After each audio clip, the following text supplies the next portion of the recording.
మీ business ఏదైనా మీ ఊర్లో promotion చేయాలంటే అది సుమన్ టీవీతోనే సాధ్యం. ఇప్పుడే సంప్రదించండి.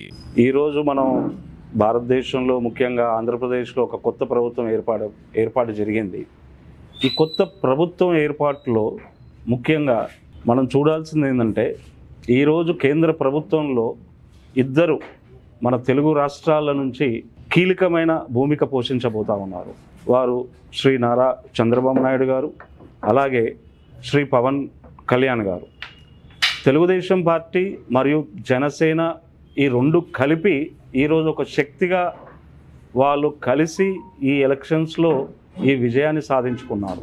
మనం ఈరోజు భారతదేశంలో ఒక శక్తి కాదు, ఇది అనేక రూపాన భారత రాజ్యాంగాన్ని నిర్వీర్యం చేసే కార్యక్రమాన్ని చేపట్టిన క్రమంలో ఈరోజు చైతన్యవంతమైన తెలుగు ప్రజలు భారతదేశంలో ఈరోజు మన భారత రాజ్యాంగాన్ని రక్షించాలంటూ సేవ్ కాన్స్టిట్యూషన్ సేవ్ ఇండియా అనే ఒక కార్యక్రమాన్ని ఒక 10 ఏళ్ళుగా నిర్వీర్యంగా నానా గద్దర్ గారు ముందుకు తీసుకొని అన్ని రాజకీయ పార్టీలు అట్లాగే ప్రజా సంఘాలతో కలిసి ప్రతి పల్లెకు పోయి భారత రాజ్యాంగం గురించి, వాటి విలువల గురించి, వాటిలో ఉన్న శక్తి గురించి, దానిలో ఉన్న నిర్భుతమైన ఒక సత్యాన్ని ప్రజలకు తెలియజేస్తూ తన జీవితం చివరి లక్ష్యంలో కూడా బానిసలారా లెండిరా, ఈ బానిస బతుకులు వద్దురా అనే ఒక పాటతో తను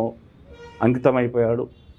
ఈరోజు గద్దర్ ఫౌండేషన్ తరఫున మేము జననాట్య మండలిలో కలిసి పనిచేసి ఈ మధ్య 19వ తారీఖున తను గుండెపోటుతో ఒక కార్మికుడిగా మృతి చెందిన చంద్రం, అతను డప్పు వాయించేవాడు. డప్పు వాయించడమే కాదు, డప్పును తయారు చేసేవాడు.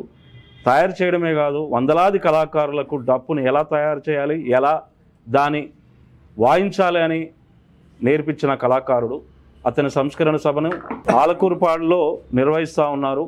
ఆ సభకు వచ్చే క్రమంలో నేను మిత్రులు వీళ్ళని కలవడం జరిగింది. ప్రధానంగా ఈరోజు ఏ సూత్రప్రాయంగా ఈ ఏర్పడ్డ ప్రభుత్వాలు ఏవైతే ఉన్నాయో ఒక సూత్రాల ప్రాయంగా, ఐడియాలజీ ప్రకారంగా, సూత్రాల ప్రాయంగా మనం మద్దతు ఇస్తున్నాం.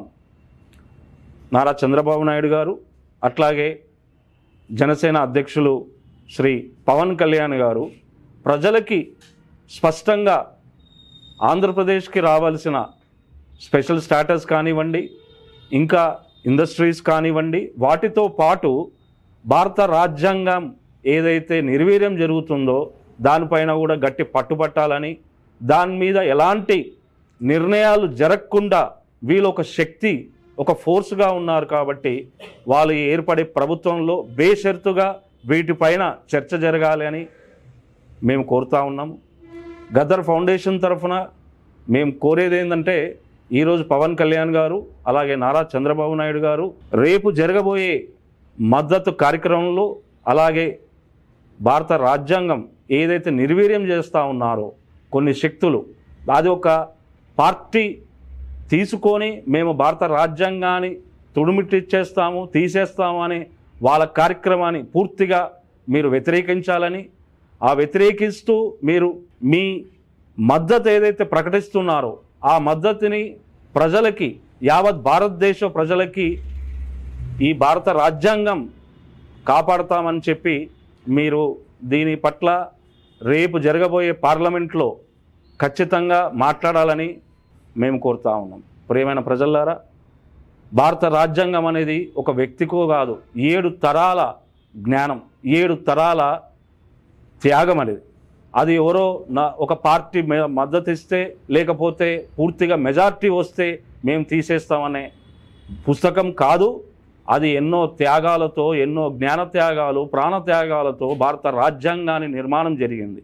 కాబట్టి భారతదేశ ప్రజలకి, ముఖ్యంగా తెలుగు ప్రజలకి, మరీ ముఖ్యంగా మనకు ఆంధ్రప్రదేశ్లో ఏడుపడి ఈరోజు కొత్త ప్రభుత్వానికి వీళ్ళు బేషరతుగా మద్దతు కాకుండా ఆంధ్రప్రదేశ్కి కావాల్సిన స్పెషల్ స్టేటస్తో పాటు, ఇండస్ట్రీస్తో పాటు, అభివృద్ధి పనులతో పాటు ప్రధాన లక్ష్యంగా భారత రాజ్యాంగాన్ని ఏ ఒక్క కోశాను కూడా మార్చకుండా మీరు ప్రయత్నించడం కాదు, మీరు గట్టిగా కొట్లాడాలని చెప్పి మేము కోరుతా ఉన్నాం.